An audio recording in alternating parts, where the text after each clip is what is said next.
Hi guys, good morning. Welcome back sa YouTube channel namin ni Papa Beats. Ayan, for today's vlog po guys, tahimik po yung bahay. Ako lang yung nandito mag-isa. Katatapos lang po natin maghugas.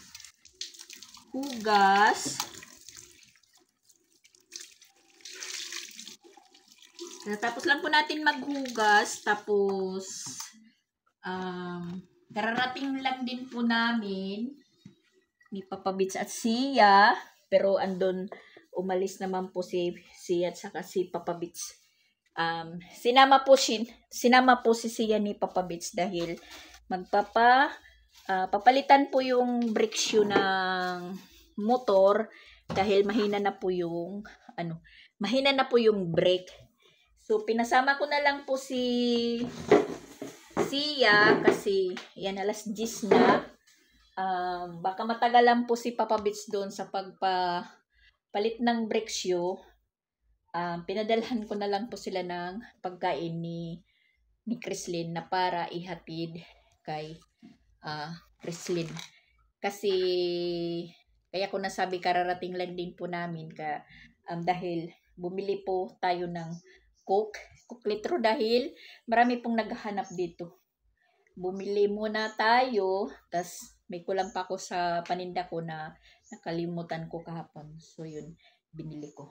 So, ayun guys, parang maluwag na po yung pakiramdam natin. Hindi ko na iniisip na gigising tayo ng maaga kasi may pupuntahan po kami ni Papa Beats na malinaw na po ang lahat, na liwanagan na po ako. So, ayan, parang kampante na po yung kalooban, isipan at katawan natin.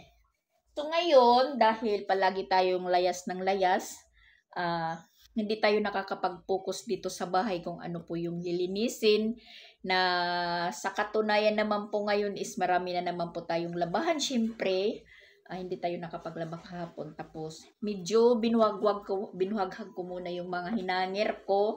Maglaba ko nung isang araw na medyo marami din. At saka, ayan, mainit dito sa Cebu.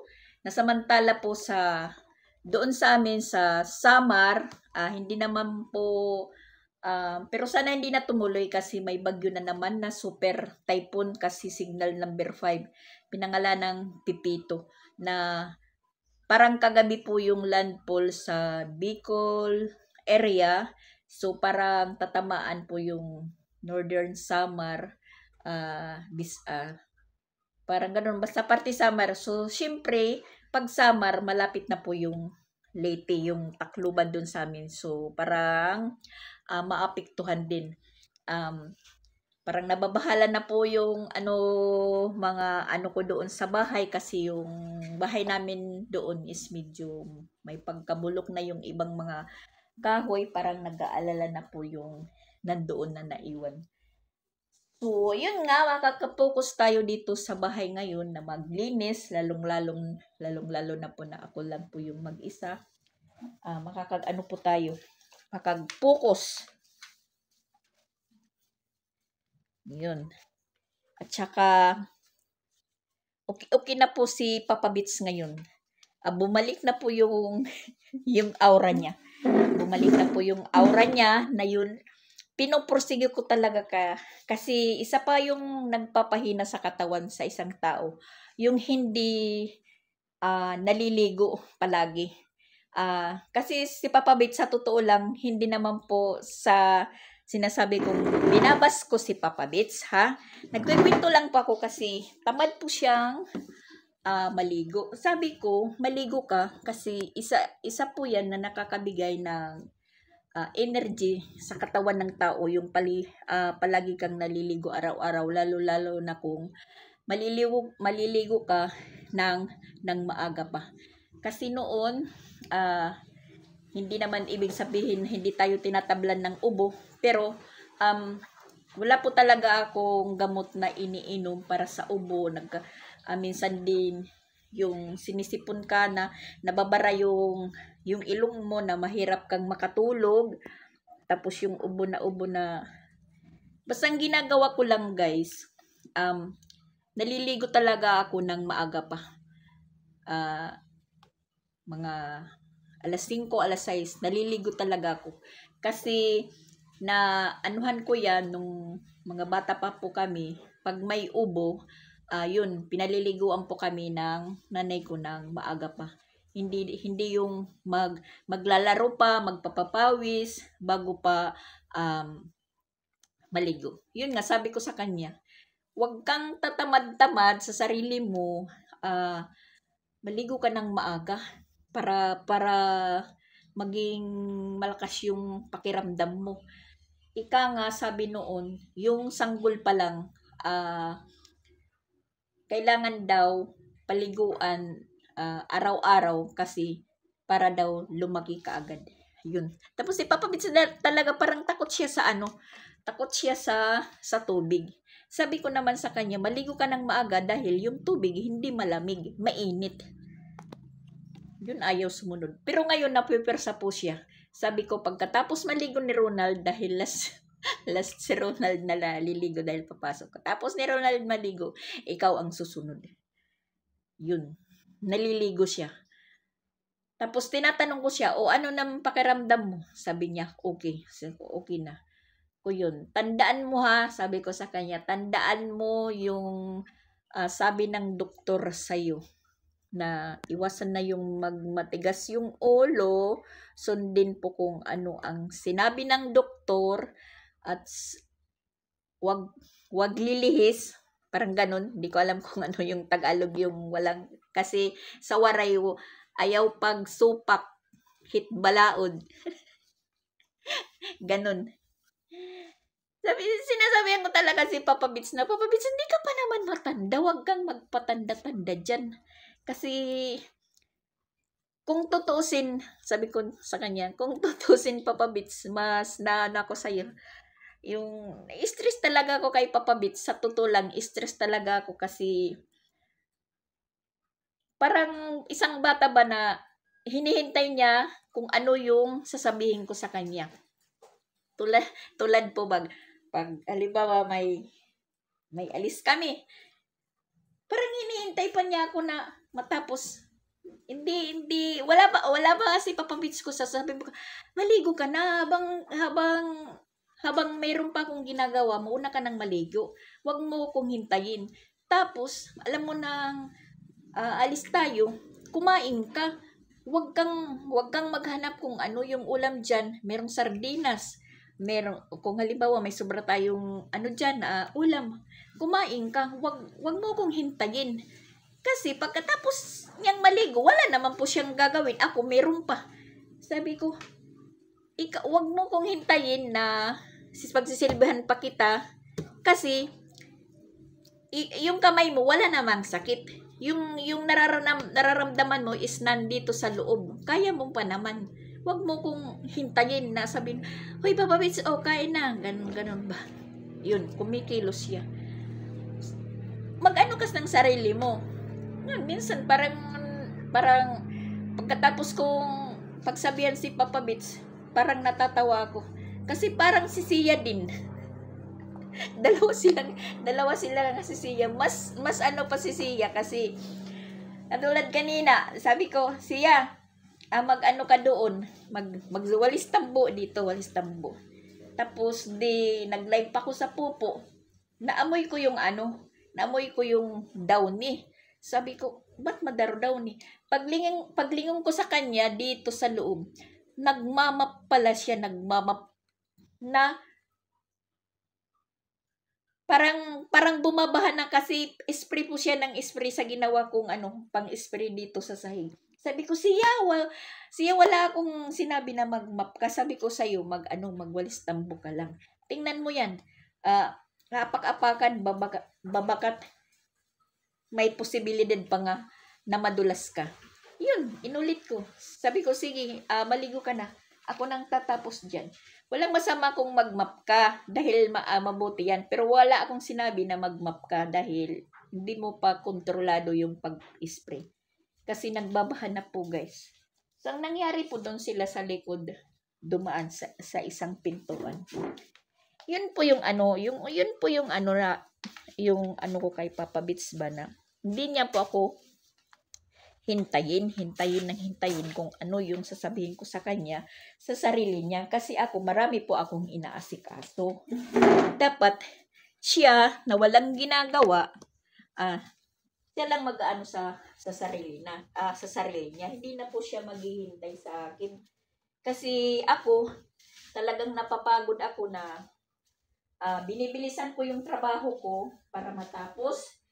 Tapos, para yung oras, binibilisan ko yung trabaho ko at saka habol sa oras, talagang napapagod. Yun lang naman yung ano ko kay Papa Bits, na tulungan po niya yung sarili niya. Hindi na yung maghihintay pa sa akin.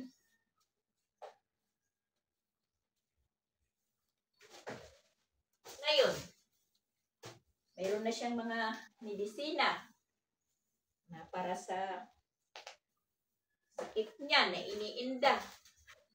Tapos okay na. Pinagsabihan ko din po siya. Sabi ko,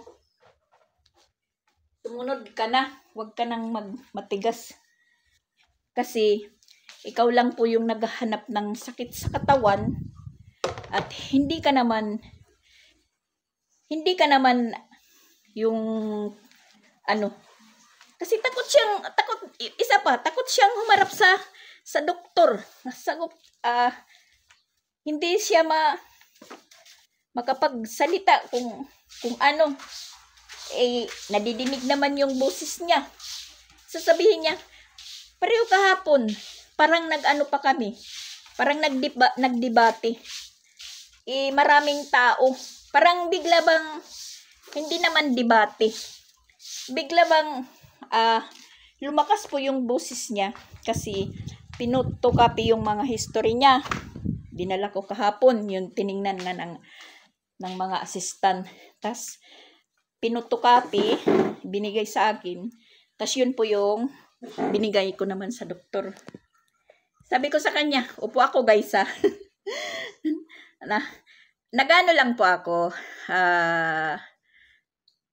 yun, parang nagkikwento lang po ako sa inyo kung ano po yung nangyayari sa amin ni Papa Bits sa araw-araw na lakad namin. At hindi talaga sinasabi ko nga, nagkikwento ako para ibas nyo si Papa Bits. Nagkikwento lang po ako sa side ko kasi yun nga, ako po yung napapagod. So, sabi ko, hawakan mo yan. Pinahawakan ko yung papel niya, yung bali mga photocopy. Lingunin ba ako? Sabi niya, ako ko na magdadala doon. Ako daw magdadala doon. Sabi ko, siyempre, ikaw magdadala kasi ikaw yung pasyente. Sabi niya, di ba sabi daw kuno ng doktor, kahit ako na lang. Oo nga, kahit ako na lang. Pero hindi naman ako pwede. Ako lang mag-isa dito magpunta. Dahil kahit sabi ng doktor na ako lang, hahanapin ka. Sasabihin, asa namang pasyente mo? Sabihin na, wala, nandun. Sasabihin, hindi ako makakapag-suggest niyan kung ano ang problema pa sa kanya kasi wala dito. Yun po yung pinupunto ko. Ikaw, papayag ka ba ako lang mag-isa magpunta dito? At hindi naman po ako makakapunta dito kung ako lang talaga mag-isa. Sabi ko, yung mga tao naglingon. Wala na lang po akong imik. Sige, pasok po ako kahapon. No? Ako yung inexplain ng doktor na ganito. Siya sa labas lang. Hindi ko na po siya tinawag. So, ako na yung inano ng doktor. Ganon. Tapos, nagbigay resita para sa niya, sa sugar. Libre naman. Pagkatapos sabi ng doktor na punta ka na lang sa pharmacy kung available po. Ayun. Tapos, yun nga, sabi ko, babalik kami sa November 28 para ipatest naman po yung dugo niya. Katapos uwi na kami, may medisina na po siya. Dito ko po siya sa bahay, Pinagsasalitaan ko siya na nakikinig naman po siya, hindi naman po siya sumasagot. Kasi talagang ano naman po siya. Sabi ko sa kanya, kung hindi kita asikasuhin, ikaw talagang magpunta doon. Gagaling ka ba? Kasi takot ka naman humarap ng doktor. Huwag mo akong pagsasalitaan na sa maraming tao. Kasi baka ako mapikon, iwanan kita. Sabi ko sa kanya. Hindi ka naman talaga nakakaalis pag hindi ako kasama. Tapos ngayon, para sa'yo na yan, papabayaan mo ako. Ako ang harap. Bakit ba? Ako ba ang pasyente? sabi ko sa kanya. Yun, parang ano lang. Sabi ko, tigil-tigilan mo na yan or iba-ibahin mo na yung style mo na magsasalita ka at mag-aal sa boses sa maraming tao. Parang, kasi minsan, pakiramdam ko, gusto kong umiyak sa harap ng mga tao. Pero, tinitiis ko lang. May araw at oras din. Yun po guys. Isa pa. Kwento ko lang po sa inyo guys. Isa pa. Nung isang araw, meron pong kausap niya sa cellphone. Hindi ko naman po alam kung sino po yung kausap niya. Nandito ako sa tindahan nakahiga. Siya nandun sa kwarto. Lumabas po siya. Tapos pinakita po yung insulin. Insulin na tinanim ko. Na noon, parang nginunguyan niya. Pero ngayon tumigil na. Tumigil siya. Ang taba-taba ng insulin ko.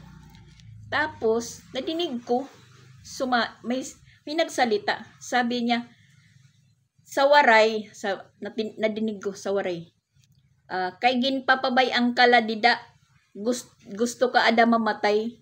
Yun, nadinig ko. Umano yung tinga ko. Isa niyang kapatid. Ang sabi niya, pinapabayaan daw lang namin dito si Papa Bits kasi baka daw gusto na namin daw mamatay. Alam ko kung sino sila. Yun, chat ko. Sabi ko, huwag kayong magsalita. Huwag kayong magsalita dahil hindi nyo alam kung ano ang ginagawa namin at ano ang kapaguran ko. Kung tutusin, mas mauuna pa akong mamatay kaysa pasyente.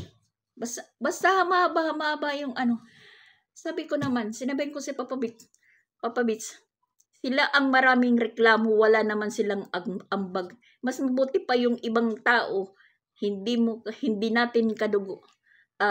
May ambag, walang reklamo. Sila kahit katiting. Sila pa yung maraming sat-sat dyan na wala naman silang nagagawa. Kung gusto nilang tumulong sa inyo, tumulong sila sa iyo. Wag yung maraming wag maraming salita na sasabihin, pinapabayaan ka lang dito, gusto kang mamatay. Kung gusto namin mamatay, hindi na ako magsasakripisyo kung saan-saan tayo magpupunta, hayaan na lang kita dyan. Pagsabihan mo yan, ha? Parang nagkaroon ako ng lakas na parang binalikan ko sila ng salita. Sabi ko, sa kanila na naalala ko tuloy yung salita ng papa ninyo noong unang araw nang masakit siya na nandun siya sa bahay na ako po yung nagbabantay, kahit may trabaho po ako po yung nagbabantay, ako po yung ng diaper, ako po yung nagpapalit, parang hinahawakan ko yung dumi niya, na sabi ng papa nila nga, nasaan na ba yung mga anak kong babae? Sa ganong sitwasyon niya, kasi yung papa nila sa bahay nakatira nung nagkasakit, tapos parang nahiya yung isang kapatid na lalaki, kinuha siya sa amin, dinala, at doon sa kanila na tumira na hanggang po sa mamatay. Pero ako, kahit lang po ako, ba sa Tagalog yung umagad, inasikaso ko po siya na parang isang isang tunay na tatay na walang pag-aalilangan. Tapos ngayon sasabihin nila na pinapabayaan namin yung kapatid nila at gustong matay. Yan talaga yung hindi ko, sabi ko, okay lang, susuluhin ko yan. Pero hindi na po sulo guys kasi nakapagsalita na po ako. Hindi po ako nagsumbong kahit kanino. Sabi ko kay Papa Bits, kikimkimin ko yan na mga salita nila. Tandaan, kikimkimin. Magkikita pa rin kami. Kaya nga, parang malayo yung loob ko sa kanila. Marami po akong ibabalik na salita kung tutusin. Yun nga, ang walang ginagawa, walang ambag. Siya pa yung maraming dada. Pareho lang yan sa mga mga basher na walang ginagawa, sila pang may lakas loob ng magsalita ng kung ano-ano. So, ganun lang po guys, parang seryoso lang po ako. Nakapagsalita lang po ako dahil sulo lang po ako dito. Kahit malakas yung boses ko, wala namang nakikinig dahil tahimik po sa labas. At wala naman po ako talagang pwedeng makausap. Di naman po ako pwedeng magsumbong na kahit kanino. Sabi ko nga, pag nalaman po yan ni Jing, talagang hindi gugustuhin din yan na salita. Pero pag alam ko naman, nanonood sila, malalaman na nila siguro. Kasi hindi talaga ako, open-minded sa ano ko. Kung ano yung problema ko, or naririnig ko, sinusulok ko lang. Pero kung napupuno na talaga ako yun, kay Papa Bits ko binubuhos. Sinasabi ko na lang sila, maghinay-hinay. Yun nga, nakapagsalita din po ako na mas mabuti pa yung ibang tao, hindi kadugo, may ambag, walang reklamo. 37 years na pagsasama namin ni Papa Bits. Yun lang po yung maririnig ko. Pinapabayaan at gusto nang mamatay. Hay naku guys. Dagdag isipin. Kung ba't nakapagsalita ng ganyan. Ewan ko naman kung anong time yun na nagkausap sila. Makauwi lang pa ako ng Tacloban guys. Hindi nila alam kung ano po nangyayari dahil hindi sila naka-subscribe sa akin or nakapalo at hindi ko naman po gusto na makapalo or makasubscribe po sila sa akin kasi wala. Useless lang yan. Bla-block ko sila. Di ko gustong nakaano sila sa akin or sa amin. Yun nga ang sinasabing mabuti lang sa harap pero pag nakatalikod na, hay nako. So yan po guys, napatigil tuloy tayo sa ginagawa natin. Pero okay lang. Umpisan ko naman po kanina yung paglinis. Yung iniisip ko kanina, kakain sana ako kasi meron pa akong ulam dito na natira na ulam namin kagabi. Ayan. At hindi naman ito kakain si Papa Bits na kasi gusto yung bago-bagong ulam. Saka yun, pinapatuyo ko ng mabuti yung mga nilabahan ko ng isang araw. At saka mamayang hapon na lang din po ako maglalaba. So, ayun po guys, lang po ako, naglabas lang ng parang sama ng loob sa inyo. Kasi wala ko talagang nakakausap dito. Alangan naman po ako magpunta sa kabilang bahay, kay Madam, kay Chandria. Kausapin ko sila. May sarili-sarili naman din po silang problema. Tas ba't ako makikisaw-saw pa? So, yun na lang. Kasi kayo naman po yung kausap ko. Sana yung mga comment nyo, yung hindi rin po nakakasama kung ano po yung dapat gawin, ganun. Yan lang po yung hinihingi. Yung hindi po gusto sa mga ano ko, wag na lang pumasok. Sa mga nakakaintindi po sa akin, yun na lang po yung magbigay ng ano sa akin. Sagot or comment kung ano po ang dapat gawin. Sabi na wag intindihin. Hindi ko nga iniintindi. Hindi ko na iniintindi pero parang kung ako lang, sa akin lang, lahat sa akin lang. Masakit dito tapos maano sa isipan. So, yun.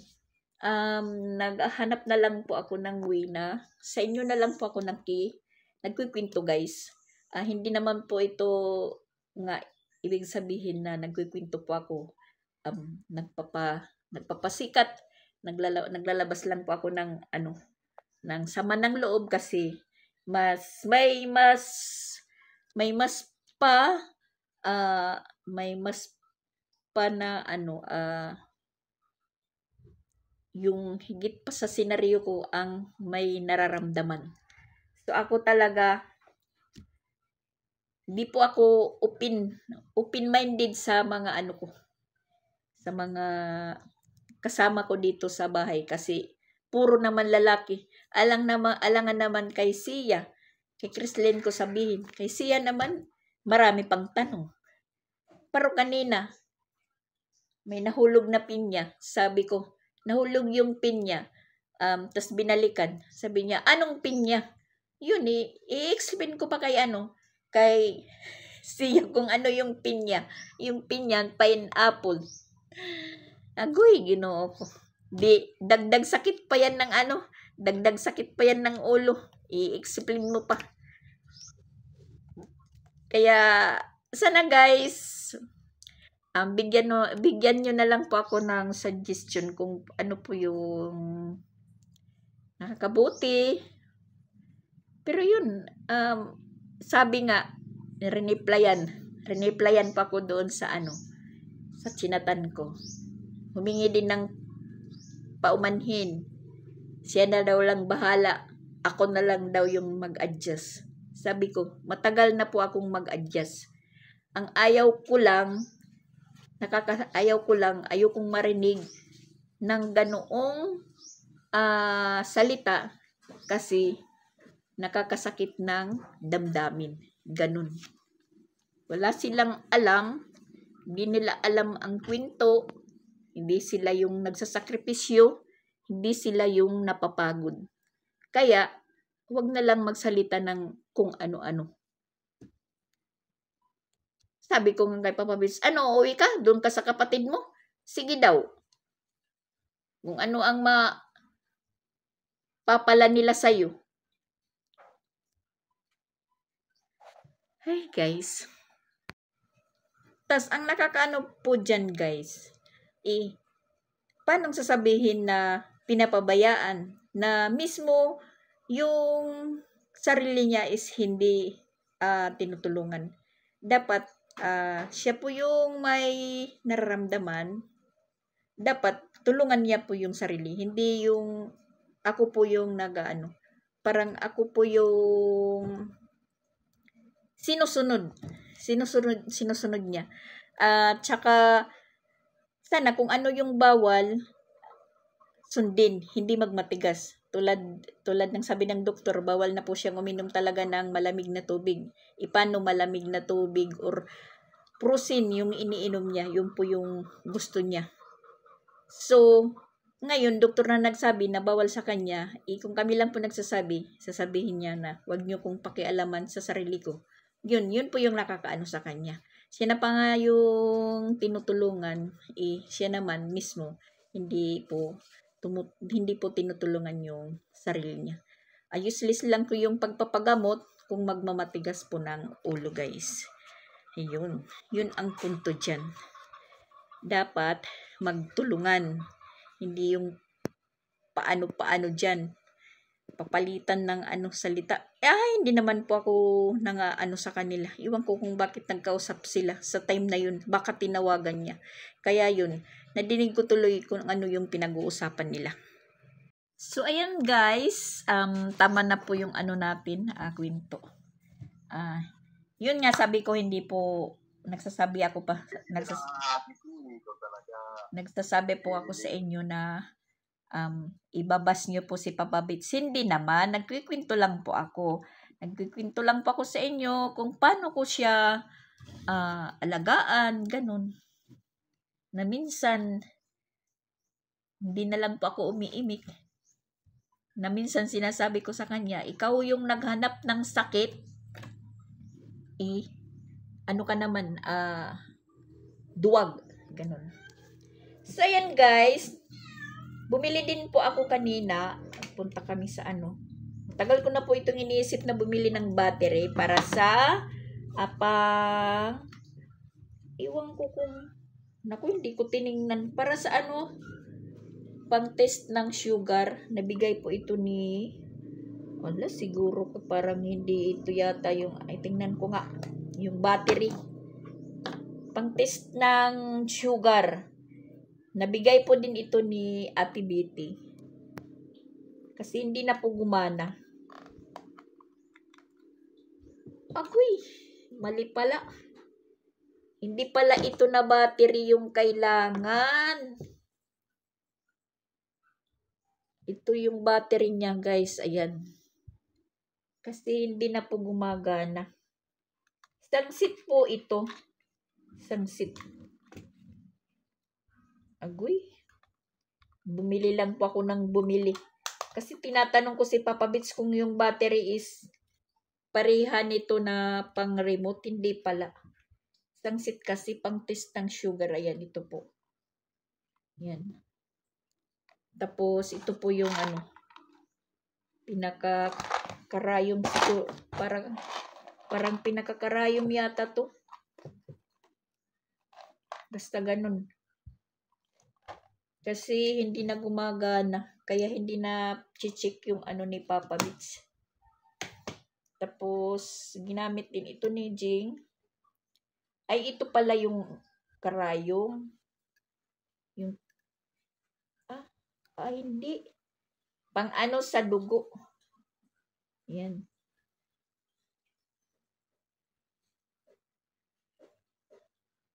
Ito pala pang pitik dito, pang pasugat. Ito. Nandito yung karayom. Tapos ito po yung linalagay dito. Ayan po. Sana ba yun? Ito po ito. Para yung dugo may lagay dyan. Tapos dito nakalagay. Makikita na po. Ayun, kailangan palang dalhin ito. Para bilhan ng ng battery. Ang akala ko naman po nito guys is battery lang so pag nagpunta na lang po kami sa sa Danau, pag nagpunta kami doon baka makapunta po ako doon sa Compostela, dalhin ko na lang po to. Tapos makakadaan naman po tayo sa Danau. Papatingin natin doon sa mall yung nagtitinda ng battery kung mayroon. Pero hindi naman po ito masasayang guys kasi yung remote ng projector, ito din po yung yung battery. Dalawa pa naman yung dalawang pares pa naman yung binili ko. Ito naman, ano kaya ito?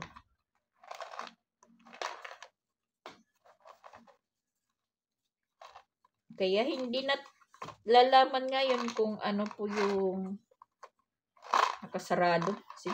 Sinarado ni Papa Bits. So, ayan guys. Hindi pala magagamit din. Kasi yung battery niya, Hindi pala battery na ganito. Yung battery pala na pang relo. Relo din. Hindi para, ay, nako. Ano na po yung ano niya. Ayun, ano na po yung oras. O, tingnan nyo guys, mag-alas 12 na. Pag hindi ko pa pinasama si Tia kay Papa Beach, tapos isabay yung pagkain ni Chrislyn, hindi hatiran ng pagkain si Chrislyn kasi matagal bumalik si Papa Beach. At hindi naman talaga si Papa Beach pumapasok doon sa loob ng school campus dahil nga maglalakad pa. Medyo malayo pa yung lalakaran. Kaya, yun. Pinaano ko si Sia. At si Sia, okay na din po yung pakiramdam niya kasi tatlo nga yung medisina na binigay po sa kanya, pang sipon, pang ubo, at saka vitamins. At ako, nagkaroon din po ako ng vitamins. Pag naubos yung vitamins ko, nandito naman po sa akin yung resita. Bibili na lang po tayo. Baka hindi na pwedeng makahingi ulit doon sa RHU. Depende lang. Suggest po kayo dyan kung pwede pang makahingi ulit ng gamot sa center kung halimbawa maubos na yung binigay. Kasi first time ko rin talaga na ganito, na manghingi-hingi po ng gamot. Tapos nung mga bata pa yung mga anak ko, hindi ko naman po naranasan ito na magpunta-punta po ng ospital kasi uso po yun yung mga herbal. Kahit anong ubo, matigas na ubo, sipon.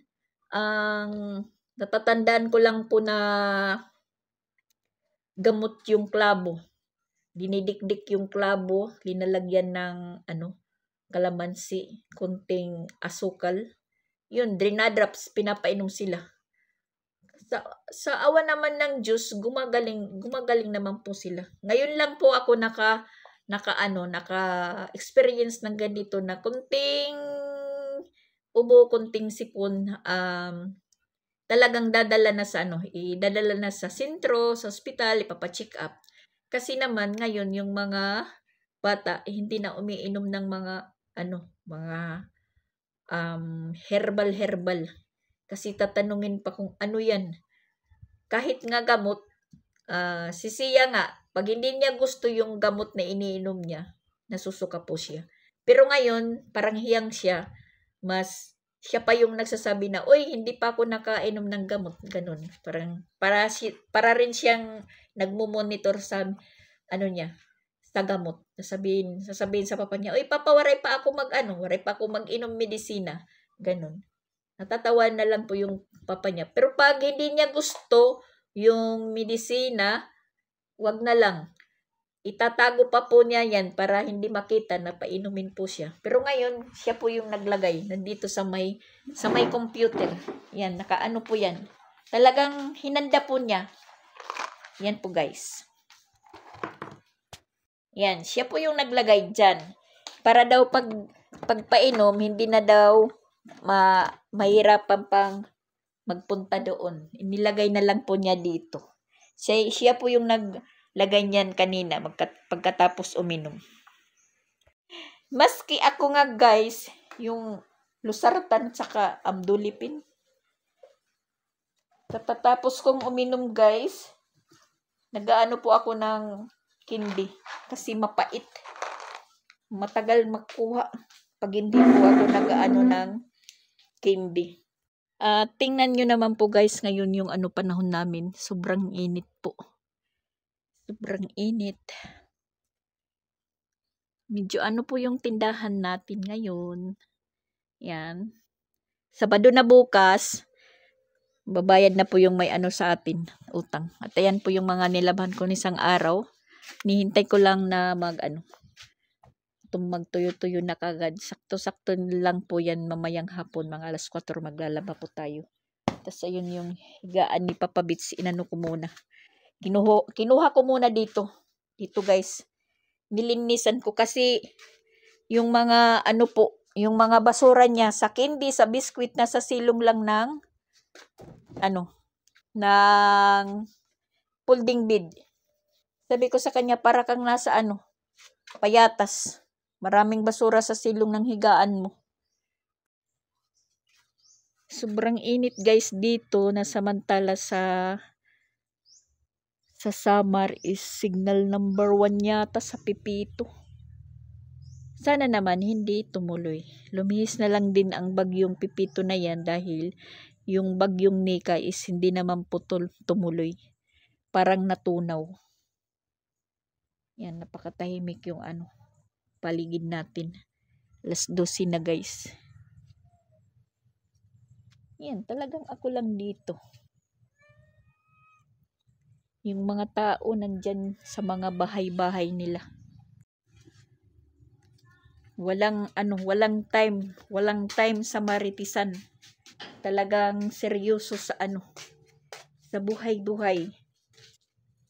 Kaya wala ko ditong mga kaibigan na, hindi naman ibig sabihin wala akong kaibigan dito, walang katsikahan, ganun. Mas mabuti pa nga kung nakakapunta po ako doon kila Mama Edna. Yun, nagkakausap po kami ni Mama Edna. Tawanan, tapos pag may time, yan, nagbiber. Dahil si Mama Edna mayroong tindang beer.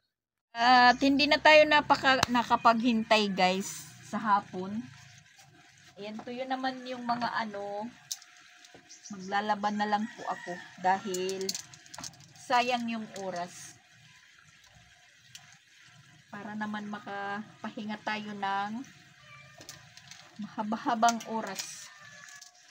Ilaban natin ngayon kaysa mamamaya-maya pa.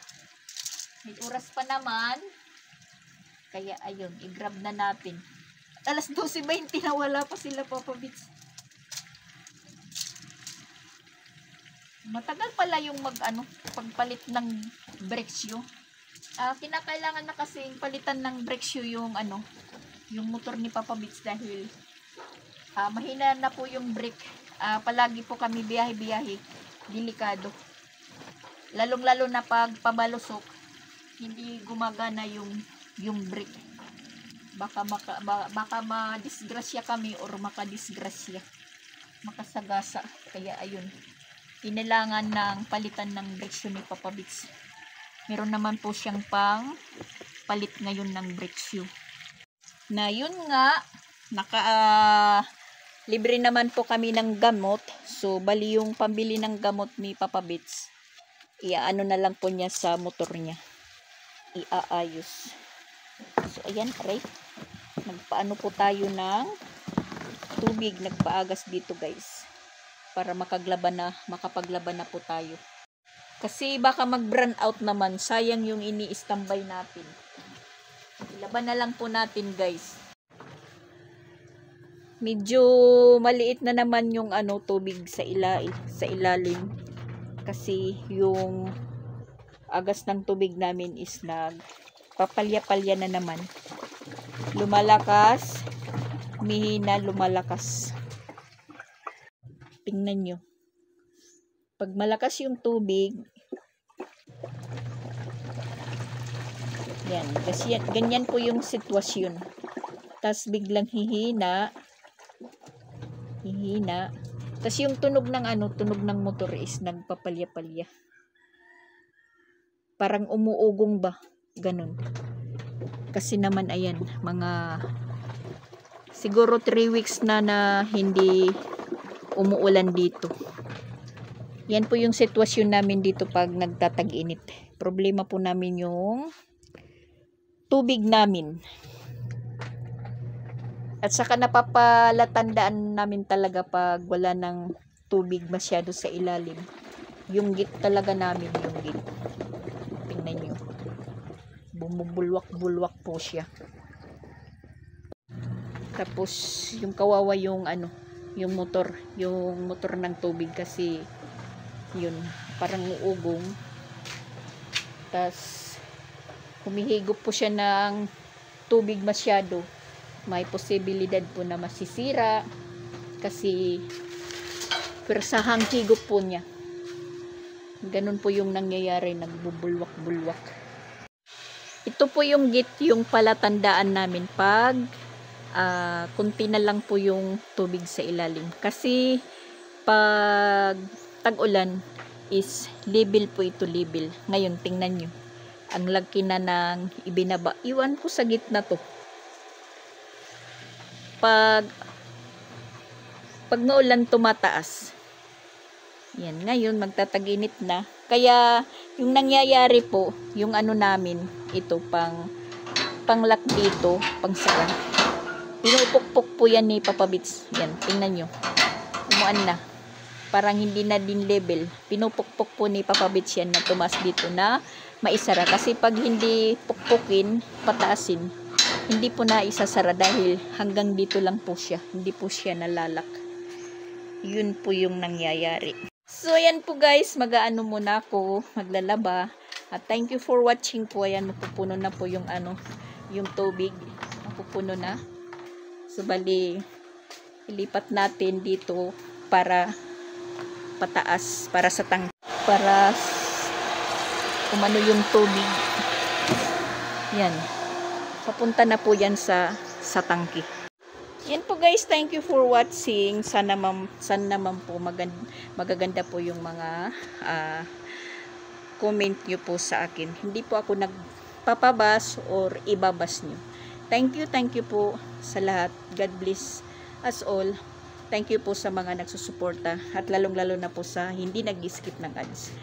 Malaking tulong na po yan sa amin. At lalong-lalo na po sa mga nagsusuporta. Thank you po. I love you sa lahat.